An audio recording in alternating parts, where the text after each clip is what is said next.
Hello, everyone. Big hello from me. My name's Hannah. I'm from Explore, and huge apologies for all of the tech issues earlier. I promise you, I didn't set it up, so I was the last person you heard from today. Um, but I'm really glad to be here with you now, and I want to spend the next 10 minutes or so chatting through some of the things we do at Explore. We are a small group operator, and we send customers all around the world on some really cool trips. And yeah, we are passionate about operating in a sustainable manner. So I'm going to talk you through some of the really key things that we're working on at the moment. One of the things that is really key to the way we work in our business is we've got a climate action plan, which the name sounds so boring, doesn't it? Climate action plan. Um, but we love to travel. We've always explored in a really cool, low impact way. We like small groups. We love getting to know communities. And we are very aware that we have an impact on the planet. We have emissions from flying people around the world, but we want to encourage people to travel. There's such a lot of positive impacts that come from it, and it's not just about a carbon footprint. What we are keen to do is we put the work in so customers don't really have to think about it. They can go on holiday and just enjoy traveling and enjoy that sort of special experience of exploring the world. It's our responsibility as a business to make sure we reduce the negative impacts that we have. So we we tried to work out how we were going to do it. And one of the things we signed up to was the Glasgow Declaration for Climate Action in Tourism. What a mouthful. But it's really helpful. It's guidance and an industry standard sort of community, really helping each other to work out what we can do and to reduce our emissions essentially. And we're working to a target set by them to reduce our emissions by 50% by 2030. It's a big target. I feel sick every time I say it. But we know that we have an impact and we do fly people around the world and we want to carry on doing that. I want people to have the same chances I have to travel far and wide. So we made a plan. It's always good to have a plan.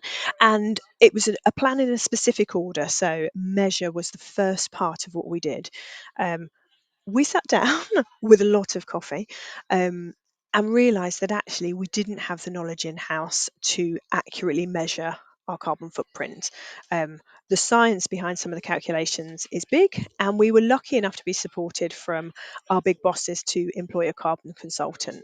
Um, we know that's not accessible to everyone, and actually what we've done is publish the methodology of how we've measured online, so if people want to start and do it themselves, they can see how we've done it, how we measure things and what they could start with.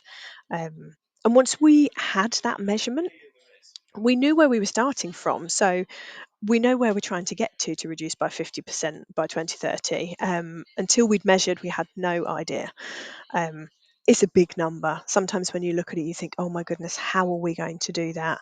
Um, and it comes in many different ways. Reducing is that second part of the plan. We don't want to take the fun out of trips, but we're looking at product. We're seeing, can we tweak things? Could we look at where we've got an internal flight that could be a train? Do we have hotels that we use that are really doing well on using renewable energy suppliers? We've got an amazing hotel in South Africa that's just set up their own solar panels on the roof, so they're completely powered by renewables. And it's finding those really cool suppliers and making the most of that, not stripping the fun out of itineraries, because a holiday is supposed to be fun, right? Mitigate is part of our plan. I'll touch on this really briefly. It's that understanding that we will never be able to reduce our carbon emissions completely. No one can. Every single thing that we do has a footprint. And if you aimed to reduce everything, we'd just have to, I don't know, sit here stationary and never move, and that wouldn't be any fun. So what we do is we work with people to help us mitigate what we can't reduce, and we do that through supporting carbon removal projects.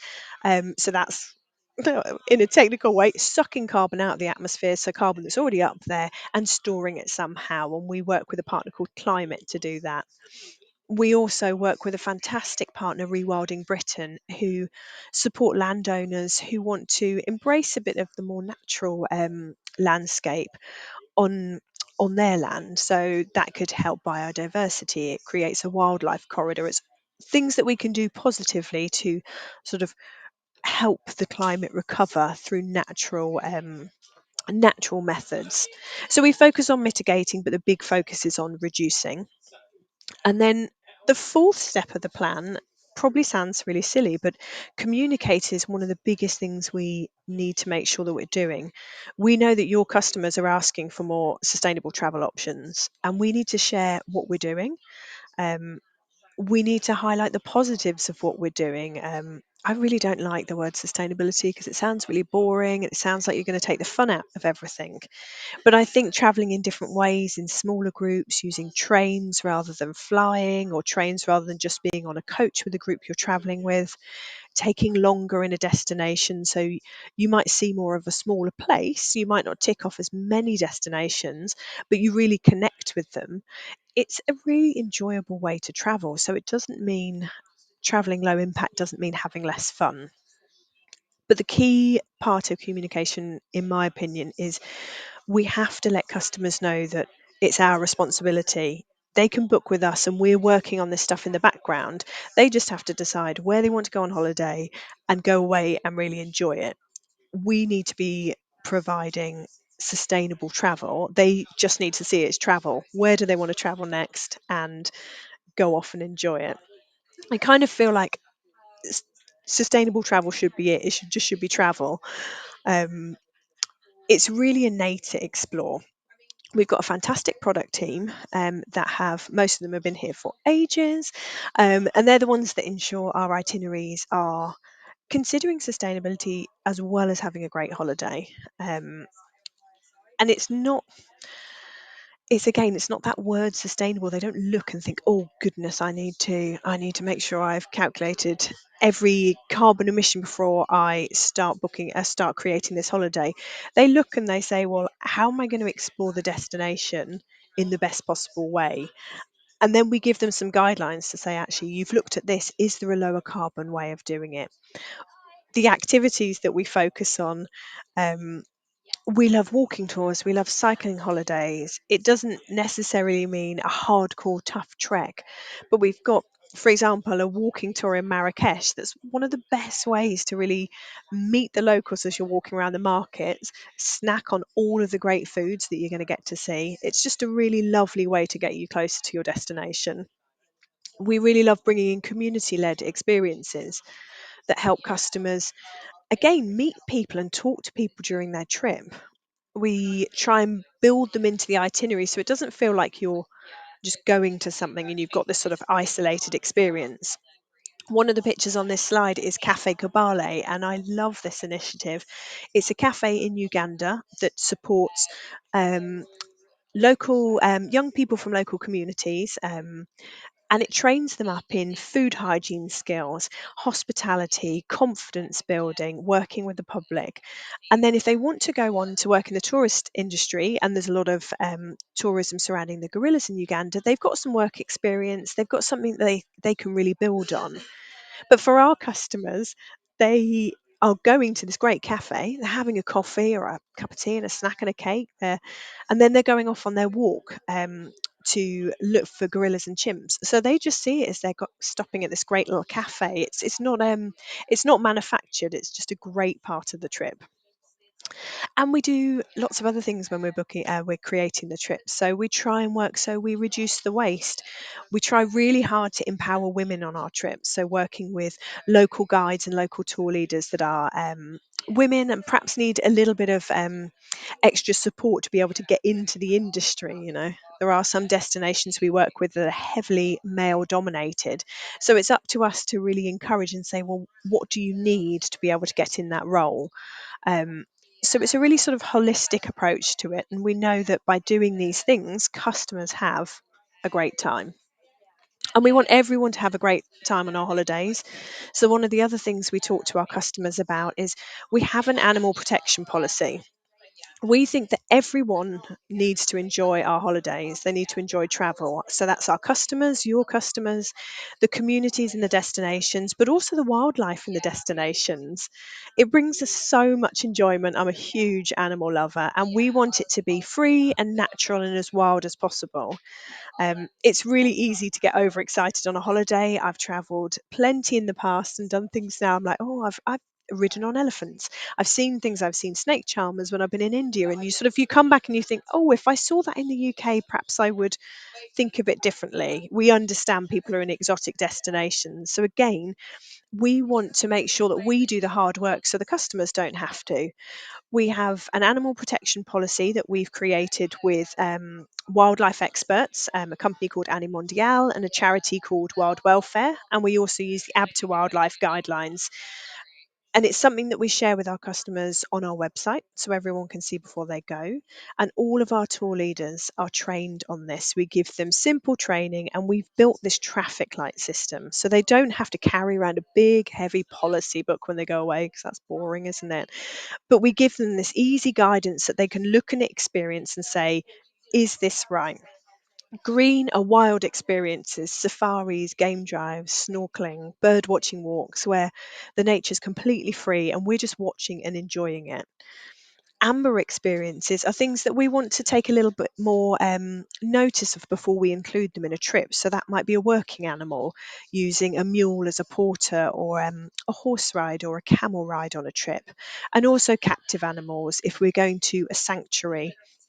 And all of those experiences that we would class as amber, we talk to wild welfare about before we include them in a trip, and we say, this is the situation, this is the animal, this is how they're being treated, where they're living, what they've got access to, and we get that independent review on it, an independent opinion, because sometimes it's really hard. You want to include something, we're not experts in this, but having someone that says to us, actually, that isn't okay, or yeah, this looks great, or this is okay, but you could improve it by doing this, is it's a real support to us, and it means we're being led by expert guidance, not just by what we'd like to do.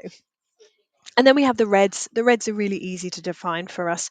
They're things that we just absolutely don't do.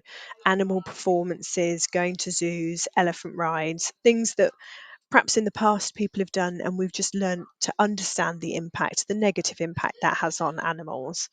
Um, so we use this traffic light system just so people don't necessarily need to have all of the information, but they can spot things that maybe aren't up to the standards we want. And then usually we'll try and work with the suppliers. It's not necessarily, if we see something, we're like, oh, we're absolutely not working with that. Perhaps a working animal that we think isn't being treated as well as possible. We'll work with the supplier to try and improve and to try and help them go along. So it's something we're really passionate about. And another thing that I'm super passionate about, and actually I'm really excited to share this because we only did this on Saturday, we've been working in the background to launch the Explore Foundation, which is a charity arm of Explore. It's run by an independent board of trustees. So for every customer that travels with us now, we're donating £2.50 to the Explore Foundation. It doesn't sound like a lot, does it? But when you think you scale that up over a year, it really builds up a huge fund that can be used. um, I don't really believe in that sort of phrase, leave no footprints. I do in terms of not impacting the environment, but I think we should be leaving communities in a better place than we visit if that's required. We should be putting money into the local economy. We should be learning about their cultures, supporting local businesses and community led initiatives. And this side of Explore is really going to help us do that. We launched it on the 1st of July, so that was Saturday, and we've already had our customers donate £1,500 off their own back. That's not the money Explore's putting in. And like I say, we're going to put in £2.50 for every customer that travels, and that gives us a really good budget. The picture you can see on the slide is one of our launch projects, and it's a project called One Bike in Tanzania, and they are just fabulous. They work with women in rural communities who have trouble accessing transport. There's no good free public transport network out there. And It's really hard for women to then access employment, healthcare, education for younger women. So One Bike work with them to provide a bike, some simple tools and mechanics training, which is trained by a female mechanic, and that helps women in communities get out and about and access those things. So just with a small investment for us, we can really make a difference to people's lives. Um, and it's just a really great way to operate. So now we've got that side set up, we're going to be doing bigger and better things. And I guess I'd like to probably round up by saying we want to make it easy for the customers so they can pick where they want to travel, and we'll do the hard work to make it sustainable for them. Um, so, yeah, any questions, guys?